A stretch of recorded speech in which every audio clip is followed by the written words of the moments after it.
All right, welcome back after a couple weeks off. Back from the Derby.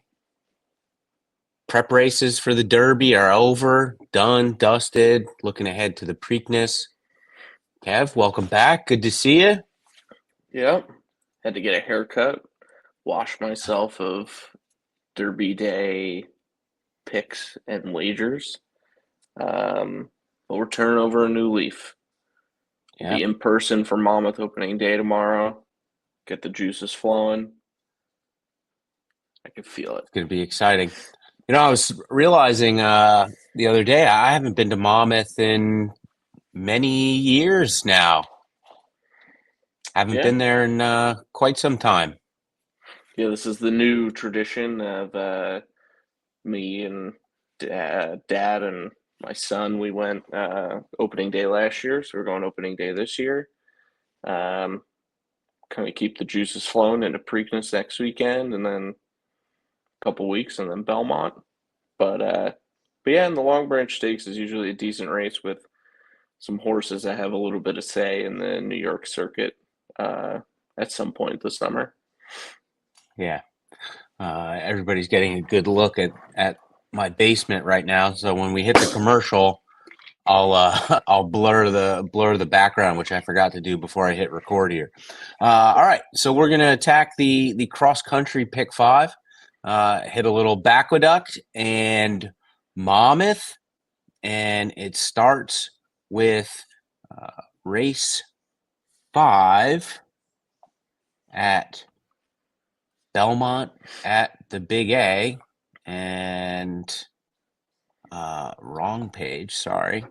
It's been a Let me few see. weeks. We're just getting back into the feel for things here. Yeah, shoot. Stumbled out of the gate. Here we go. Trying to show the DRF stuff. Oh man, where did it go? Oh, here we go. Jeez. All right. Rough stuff. Rough stuff. All All right. right. So it looks like we went kind of deep in here to kick things off, Kev. Yeah. Let's look at This this was at this three, right? yeah. So this was kind of a race filled with either horses that are trying turf for the first time or horses that are trying turf again and they weren't good on turf initially, mixed with a couple who are like decent horses on turf. So I was initially looking at a few and possibly going to go skinny, but um, looking at the later stakes races in this cross country, I think this is an opportunity to kind of spread a little bit and kind of go skinny with the horses we know a little bit more about. But yeah, I gravitated towards the three, some good numbers on synthetic, not necessarily good numbers on turf, but a little bit of time off. Wesley Ward, obviously good turf trainer. Gets Velasquez. For me, it was just this horse's pedigree, which is kind of what made me think if this horse can kind of figure it out and start putting it together, might be formidable in here and good evenly spaced workouts. I think this horse at 6-1 is an option. Yeah. And typically what I like to gravitate towards in these types of races, um, these optional claimers is more of the lightly raced horses, and I think the three really fits that bill with just having two career races. So a lot to I guess kind of look at from that standpoint. I do tend to like the horses that haven't run all that much in this particular class level. I think there's just more upside. I guess you're kind of you have a larger body of work for a handful of others in here, but I tend to lean more on the lightly race horses in here, which which is why I latched onto the 3 as well. What about this 5? Can't Beat the Rock. Seems to kind of be around it and has been fairly consistent in terms of the buyer speed figures here that we're looking at. We're not seeing any sort of like crazy fluctuations here, or any really big surprising numbers that are jumping off the screen, which can tend to be just from that consistency standpoint, at this particular class level, can be a positive. Yeah, and going based on Brisnet, they have like the pedigree scores for turf, dirt, distance, things like that. This horse should prefer the turf, and Jacobson is a good trainer. And yeah, this horse he has pretty solid speed figures where if he can translate this speed to the turf, I think he fits in here. He's got 8 races on the turf. He's hit the board twice. This is one of those where if he's 8 to 1 and he floats up a little bit, or even stays kind of around 8 to 1, I think he's good value in here. And I always like to take a peek at the class ratings on Brisnet as well, and he ranks second in the race behind the likely favorite Borletti, the 1. So I think if he takes to the grass pretty well, then he fits for sure. Yeah. And then this 6 P Money has a little bit of turf form from the fall here at Aqueduct. His last 2 have been over the dirt course there, but seems to be taking a little bit of a drop in class here, and should be able to, you would think, be relatively in the mix amongst this group of horses. Yeah, exactly. If he runs that race from September, he's either a likely winner or hitting the board with an 85 speed fig. And coming out of the fall into his 4-year-old season, he's run ssimilar numbers. So it shows me he hasn't fallen off a cliff in terms of his ability. So, and his 85 is the fastest he's run his last time in turf. So that at least tells me he takes to it well. So I think he's an option for sure. Yeah, and then the 7 as well. I have to say it's a little annoying looking at both DRF and Brisnet that they have it coded as the BAQ Belmont at the Big A, which I get. I just wish they would give you on the PDFs, they would give you their career stats at Aqueduct, since Mm-hmm. it's the The same same thing. surface. Yeah. But I guess for Warrior Richard, it says zeros across the board because he hasn't run on the turf. So that's probably why that's given us all zeros across that BAQ line Mm-hmm. there. But what did you like about this one for David Dunk? He was another one. I mean, if you look at his figures in the fall, at the end of his 3-year-old season, they're some of the highest speed figs and late pace figures, and you just would assume and hope coming into his 4-year-old season he's a little bit stronger, a little bit faster, and this is essentially a 12 to 1, just kind of a shot in the dark that uh, he likes the turf. His sire Pete's Injustice was out of Warfront, so tells me at least there might be a little bit of turf there. So this is kind of honestly just a value play for if this horse takes to the turf even a little bit, he's definitely fast enough to win. Yeah. And then the 10 Power Attack figures to be, up front early. If you go and look back at the last race over the synthetic at Gulfstream, was in the lead the whole way, pretty much, largely in control. Watching the replay there, Prime Power for Brisnet is tops in this field. You know, another another another class drop as well. So this one certainly figures to be a top contender here. Yeah, I don't know why this always sticks in my brain, but with Kent Sweezy, he's not afraid to kind of drop these horses into races he thinks they can win. I remember the Gulfstream, he had a horse that dropped in like huge class drop, went off at 1-9 and won for fun, but everyone was speculating if he was just dropping him in there to get him claimed and get him out of his barn. But yeah, basically another horse that has one race under his belt in his 4-year-old season. Um, Obviously, he's bred for turf, takes to the turf, and he should be out in front. And if he could get out in front and get a lead on some horses that don't necessarily like the turf or aren't as good, then he could kind of take them all the way around. He might go off favored, especially if this Borletti. I mean, it would be either him or the one Borletti to go off favored. Um, so losing a little bit of value there, but wasn't comfortable enough singling a horse that's only run 7 races and doesn't really tower over this field in terms of speed. Yeah. And then the 12 War Terminator for Gary Contessa.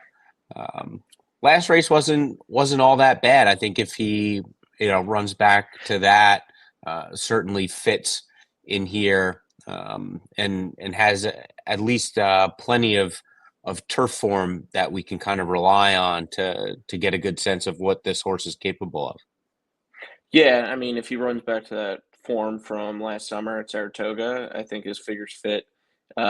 He's working out really well, and there's just always something about these also eligibles that manage to get in and kind of float up on the board because people, either don't notice they're in the race or just kind of think they're an afterthought.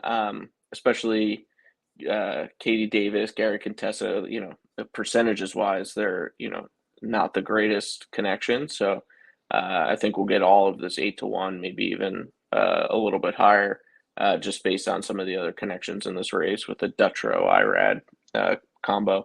And I think Yeah. his figures, fit just as much as anybody else. All right, we'll take a quick break and then we'll be right back and we'll hop into the second leg of the cross country pick 5 for Saturday, and that is the Peter Pan Stakes at Aqueduct.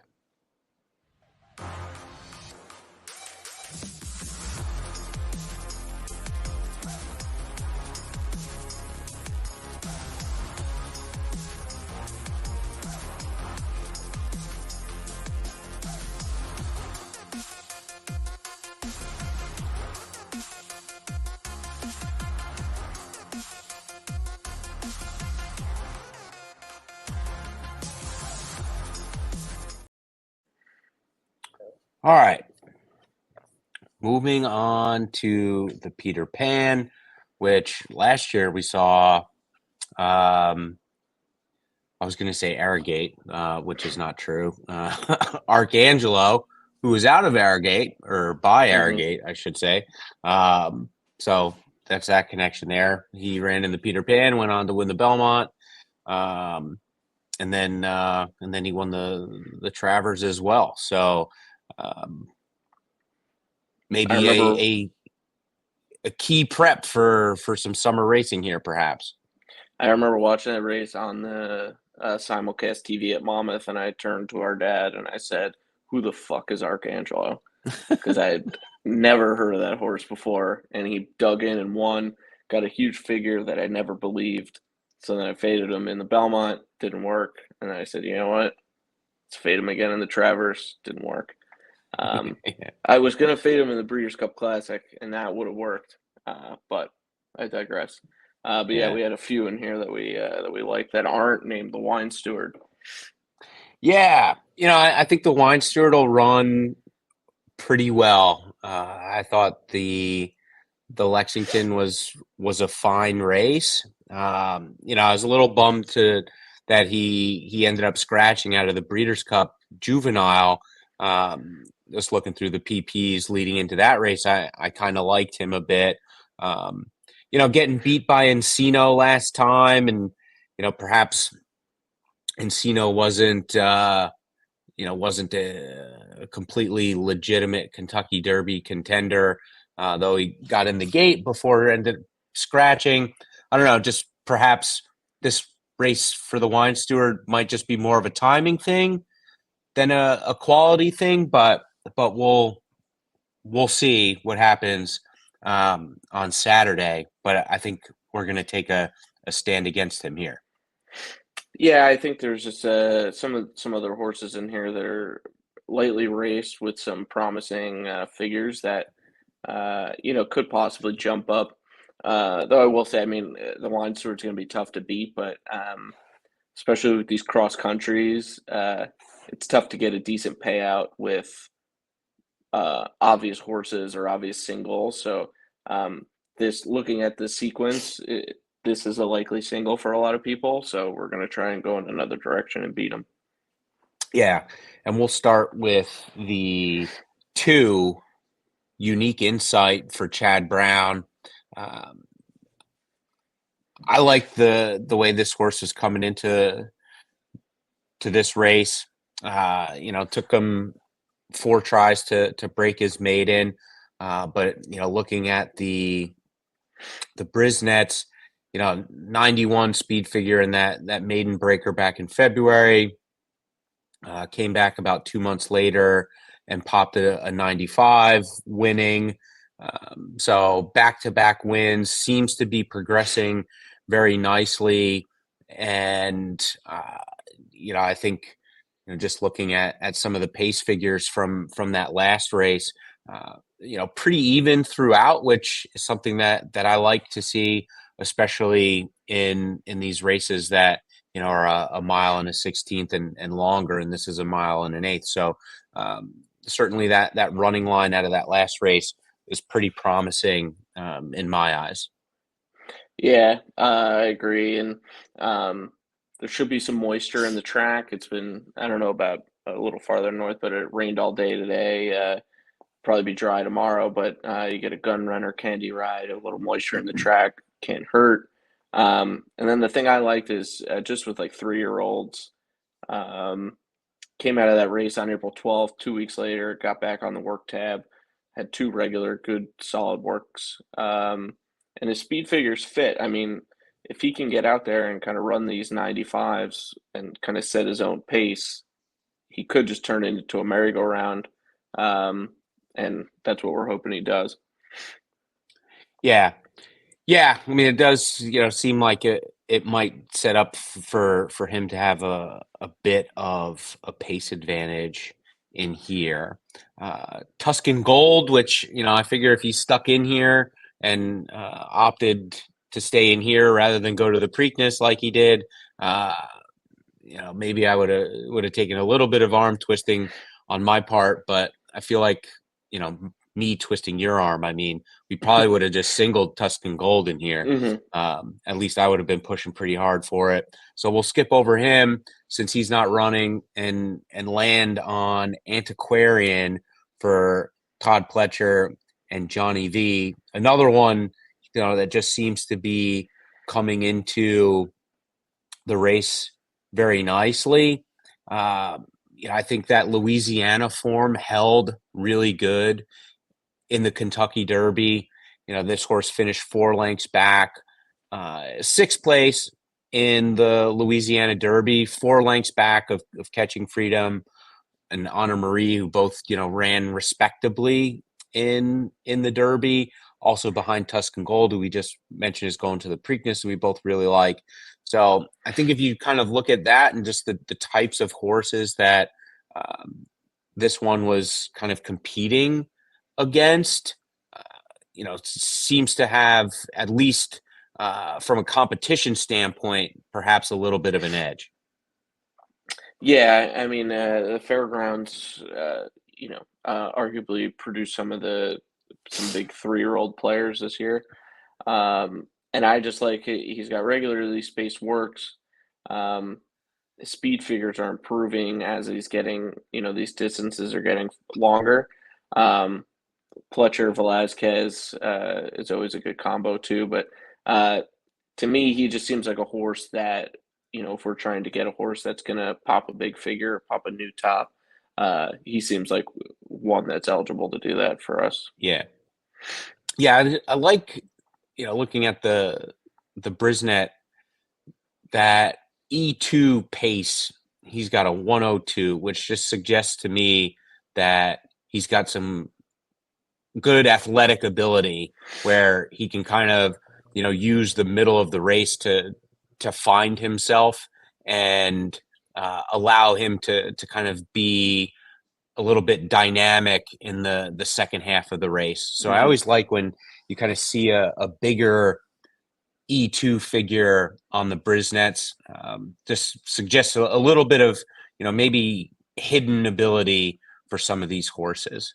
The next one, just to touch on real quick, the 7 deterministic. I imagine 5-1 morning line. Maybe that holds. Perhaps with with Tuscan Gold not being in there, perhaps deterministic takes a little bit more money, but I texted you earlier. This horse is a total toss for me. I just was not impressed with the Wood Memorial from him at all, and it just seems like a lot of these horses that ran big races on that Gotham day at Aqueduct, which was just the track was basically soup. A lot of them that ran well that day did not come back on Wood Memorial Day and run all that well, whereas some of the horses that struggled in the rain and mud on Gotham Day ended up coming back and running quite well on Wood Memorial Day. So I think this is me just kind of digging my heels in the ground and saying, you gotta prove it to me. That Gotham win was not a fluke. But if this horse wins, we lose essentially because I'm taking a pretty good stand against them. I think. Yeah, I mean, I think with the way New York, they bet him in the Wood Memorial, I think he's going to be 5-2, maybe 3-1 at the most, with the wine steward being 7-5 or what have you. So, I mean, I think he's just going to be a super short price, and there's just so many question marks after that, kind of bounced race in the Wood that, um, yeah, I mean, I had no problem. I would say him getting back on the work tab and firing a 47 and 4 furlongs is what kind of intrigued me. Um, but if we were getting closer to 5-1, which I don't think is gonna we're gonna get, I'd be more interested. But there were the 8 specifically was a larger price horse in here that I thought speed figures wise had just enough, just as much ability, and could be a horse that not many people are using on their tickets. Yeah, I agree. I think this horse, Native Land, the 8, is improving, and seemingly as the distances got longer, was running better and stronger. That 107 late pace figure, 2 back at Oaklawn Park when he broke his maiden, kind of jumps off the page a little bit, which I like. So, Hmm. we're gonna include this 8 and hope that we get 12-1, if not more. Yeah, and the one thing that just to touch on real quick, the he has 2 closing wins, his last 2 closing wins at 2 tracks that are really hard to close in the stretch at. And with Oaklawn and Keeneland, this Keeneland spring meet was tough to kind of come from the back and win if your name wasn't Sierra Leone. So it's that showed me that he has a little bit ability and some late pace that can, if these front runners get leg weary, hopefully he can kind of get a jump and outrun the wine steward. Yeah, yeah, that's a good point. Uh, Keeneland, everybody was talking about the front running speed bias. And Oaklawn, I watched more Oaklawn this year than I probably ever have, and it was very, very difficult to make up a lot of ground there. All right, let's hop over to Monmouth and pick up the action there in race number 6. I got it on the screen. Here we go. All right. So another claimer, and we landed on our single in here, the 4, gliding a fleet. Mm-hmm. Tell me about him. So he's got a lot of synthetic form of late this past year. He's run a lot this year, but his figures are just way better than any of the other real contenders in this race. At least like the 1 is probably going to be, his odds are going to be a little bit lower, but you know, some 80s, some 70s, they kind of bounce around. At least the 4 is really consistent. 2 wins on turf out of 6 tries. Good works coming in. To me, it just felt like I was really down to the 4, and I think I was texting you about the 10, this Barley one.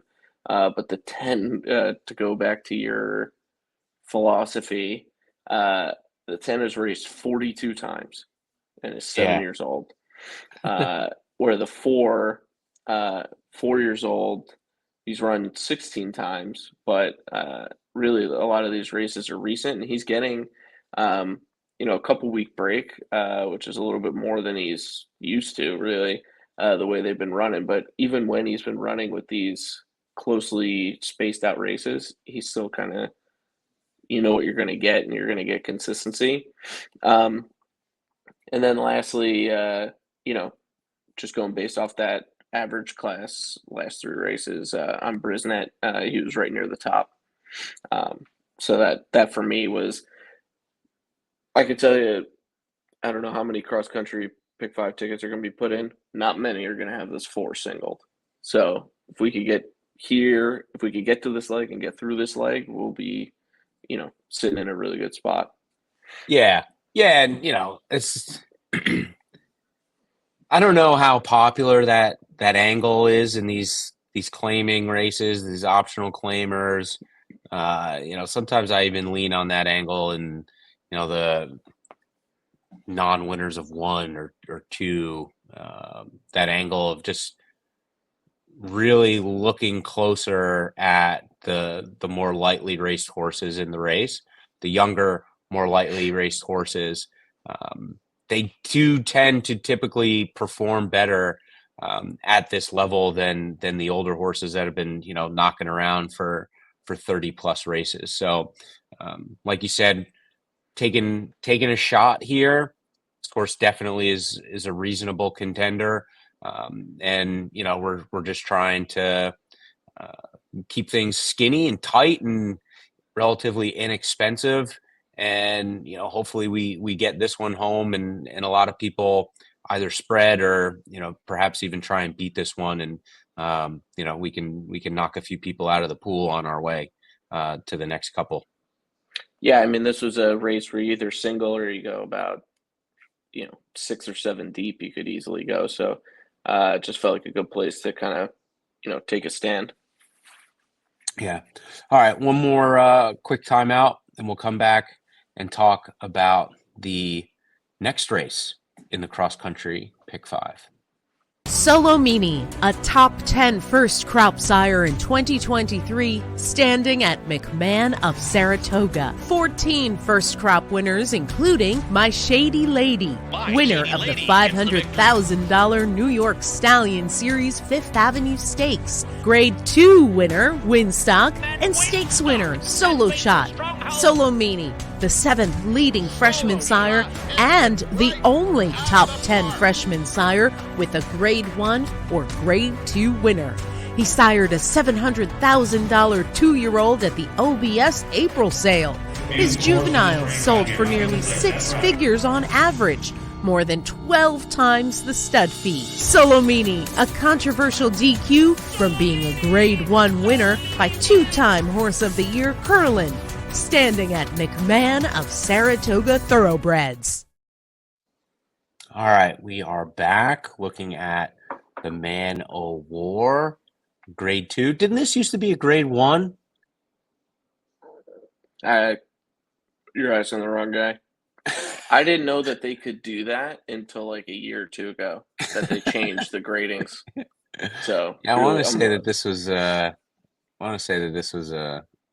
Grade 1 not all that long ago.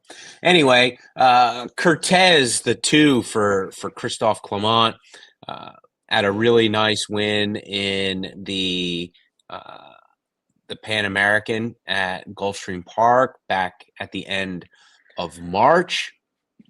Popped a nice 101 speed figure for Brisnet, 94 for the DRF, which you see right here. Certainly the European breds, you tend to give them a little bit of a closer look on turf.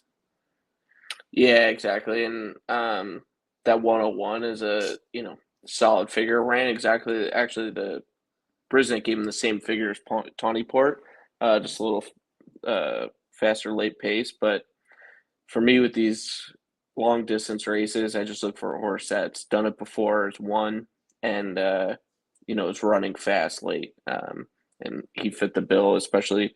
And you always kind of give a little bit of a leg up to the Europeans, except the Appleby favorite. But we'll get to that. Mm-hmm. Speaking of Tawny Port, we're going to include him. Another one for Christophe Clement. And it feels like this horse should be pressing the pace a little bit, and has been running really well on the grass. Really for almost a whole year now. Just seems to be slowly kind of improving and working his way along. And I think one of these nice graded stakes on the turf is in the near future for him, and perhaps it comes tomorrow. Yeah, exactly. I remember watching his win in that ungraded stake at Saratoga last summer. He's just he's going to get the distance because he's was on the Derby Trail, the Classic Trail, and it does seem like he's starting to figure it out now after turning 5, and I think figures wise kind of match just as well here. So that's why I added him, and he was running late right with Cortez, so to me it was easy to use both. Yeah, Greek Order, the 6, coming in here off of the last effort, first in the U.S. at Keeneland.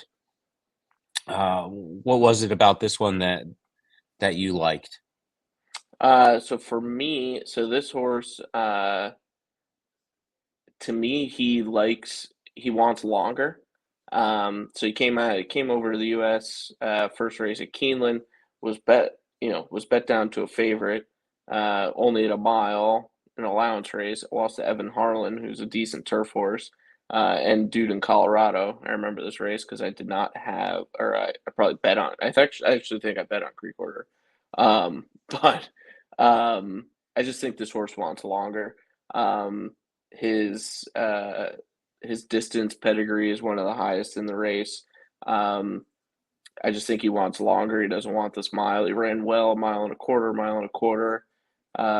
Had Ryan Moore on him. I always kind of look at that too. Like if you could see these like top jockeys are opting to ride this horse at times, then that kind of tells you that they see something. So I mean, Ryan Moore rode this horse 4 times. Oyson Murphy rode him twice, who's a great turf jockey. I just think he has a lot of ability. At 15-1, we don't really know much about him. He gets Lescano, Belmont. I think, he was worthy of a shot in the dark here. Yeah. Yeah, and just looking at the the extra stats that they provide you uh, in Brisnet, the Belmont and Jose Lascano don't really team up all that much. Just 11, 11 mounts for Lascano on Mott horses in the last 2 months, but they do hit at an 18% clip together. So that's a positive. The next one that we're going to include is this 8 silver knot, one of 2 for Appleby in here. And I'm just a huge fan of this horse. I think he's I think he's really good, and I think he ran into a little bit of bad luck towards the end of last year. That race on the Breeders' Cup undercard, I think he just had a little bit of a weird trip. If I recall correctly, he was just like kind of looking for a way through, and just found it a little bit too late. But his last 2, I thought, were a lot better. He got beat by Program Trading, who we saw win a nice stakes race over the weekend at Churchill Downs.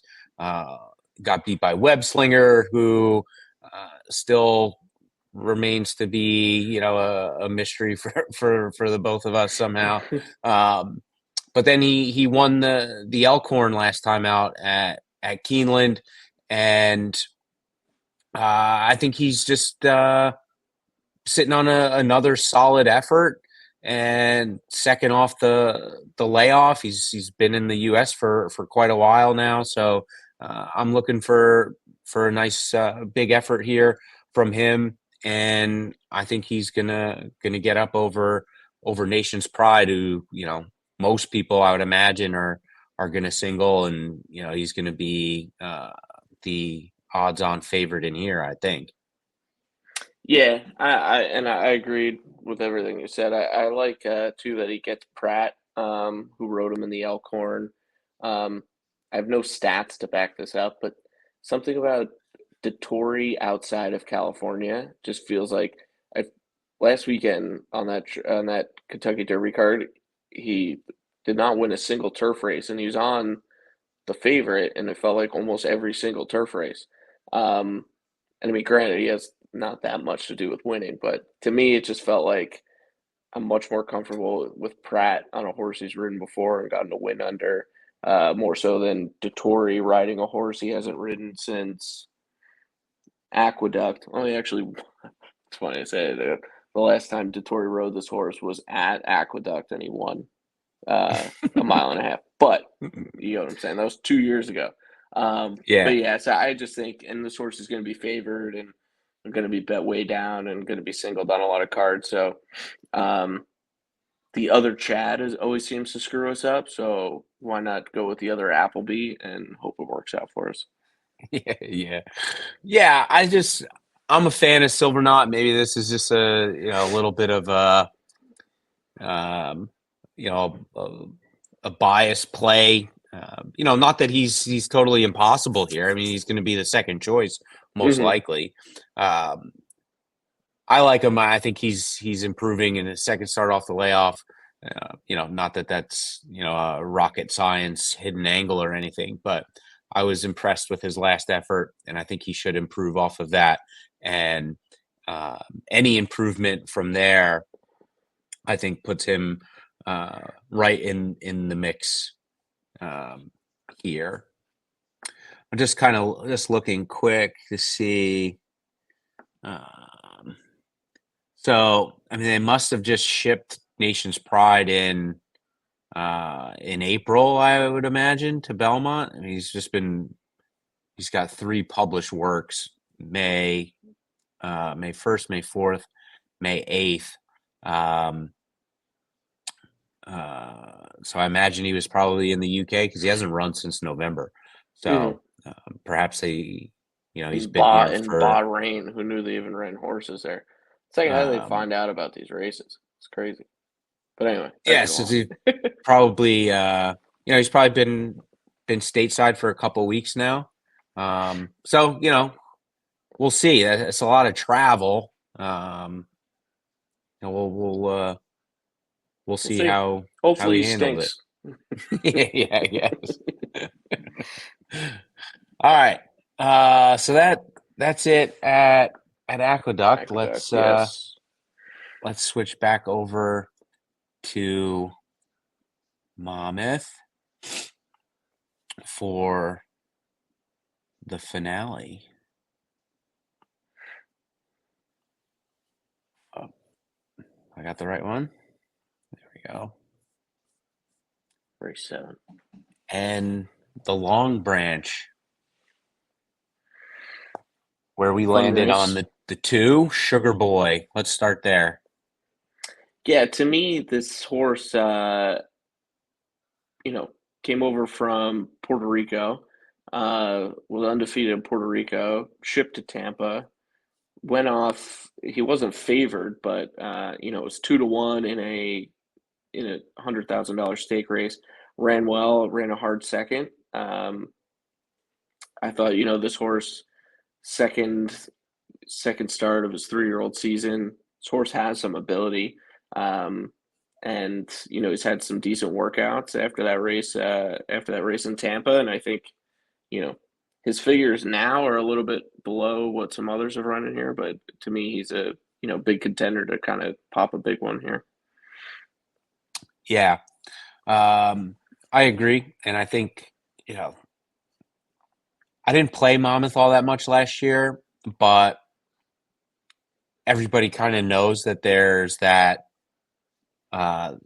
sort of front end bias, that front running bias that tends to be there year over year. Mm-hmm. So a horse like this that figures to be up on the pace early should fare quite well, and I think with just kind of settling in the U.S. Should figure to run a decent race. The other one we liked in here was this 7, Lonesome Boy.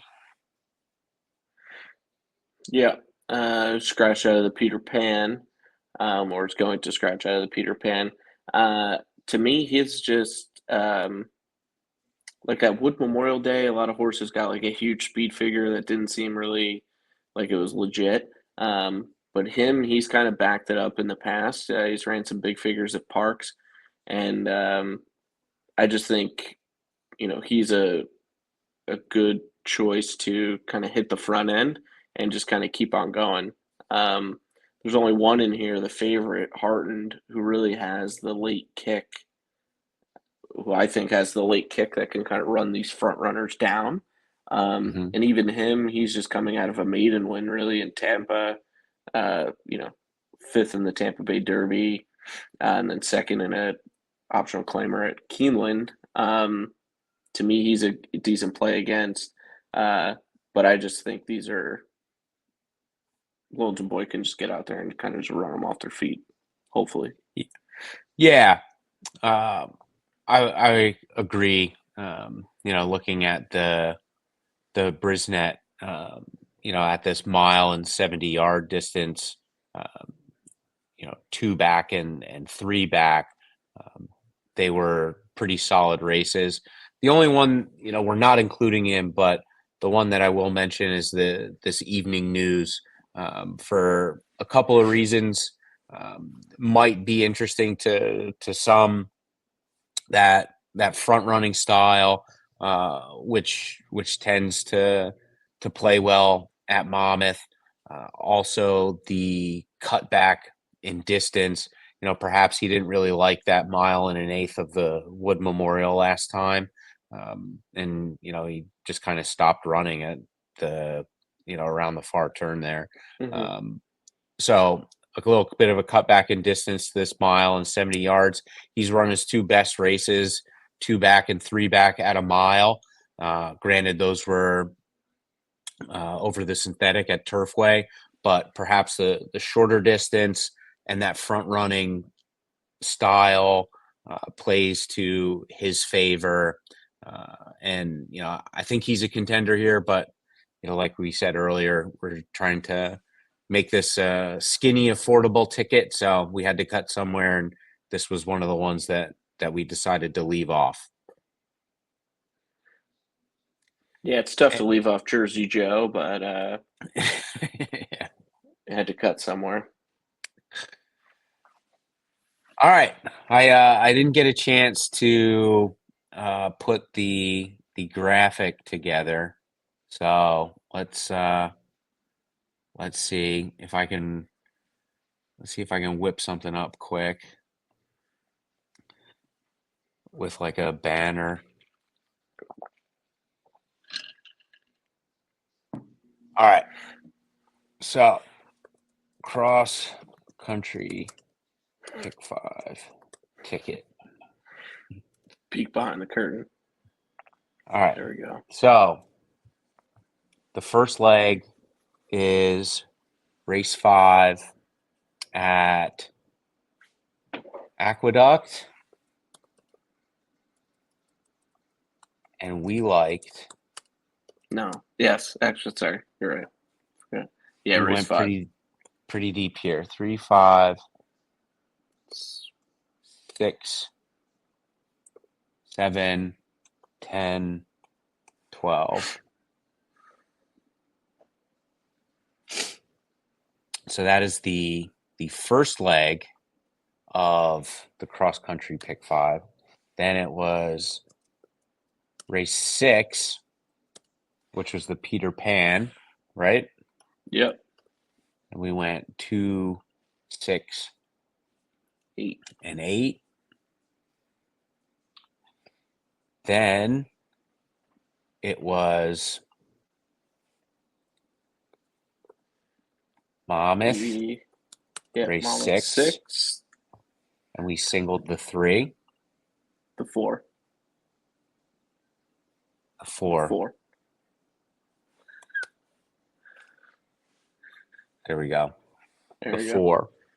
And again, like we said earlier, we're trying to, single in this race because we assume, not that people are going to ignore this horse. This horse is, probably going to go off favored or second choice. But the race seemed to be a bit competitive, so perhaps other people will be spreading, and we decided to go super skinny here. All right, and then back to Aqueduct in race 7, which is the Man of War. We went 2, 5, 6, and 8. Again, trying to beat Nation's Pride with Silverknot, Tony Port, and some others. And then we are rounding out the cross country with race 7 at Monmouth, and we are going with the 2 and the 7. So We're going with the 2 boys, Sugar Boy and Lonesome Boy. I just realized that. So all that total was $72 ticket. I feel good about it. About it. Just takes a little switch up of going the cross country, different tracks, get our feet wet. I think we'll be good. And we'll be there in person. But it didn't work for us last week. As you watched all of our bets just get destroyed in person. But we'll always have Gun Pilot. I figured, Gun Pilot. I felt like the handicapping was there. There were like a couple of races where, not that they were necessarily like bad beats per se, but there were some races where, we were pretty much right around it. The horse that we had, finished a neck back or a length back. It's just stupid. We had the huge pick 3 on Oaks Day. Left off Torpedo Anna. That would have paid, $900 or for $1,000, and then I just kind of listened to too much talking heads all week and thought Fierceness was going to run well when 3 weeks ago I told you he wasn't going to run well. So see where that got us. But we'll want it happen again. The Muth is probably going to stuff us in a locker next week at Pimlico, but then we'll be back at Belmont in person, ready to watch Sierra Leone. Yeah. All right. Well, good luck if you're playing. We'll be playing, and hopefully we can finally get one of these home, and we can come back next week and gloat about it. All right, let's do it. All right. Good night, everybody.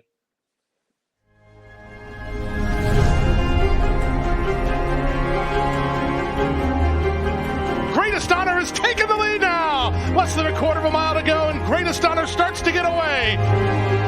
Greatest Honor, he's an easy winner in the Holy Bull. And here he comes now. Greatest Honor finding his best ride right when he needs to, and he's going to run down during the clock to win the Fountain of Youth.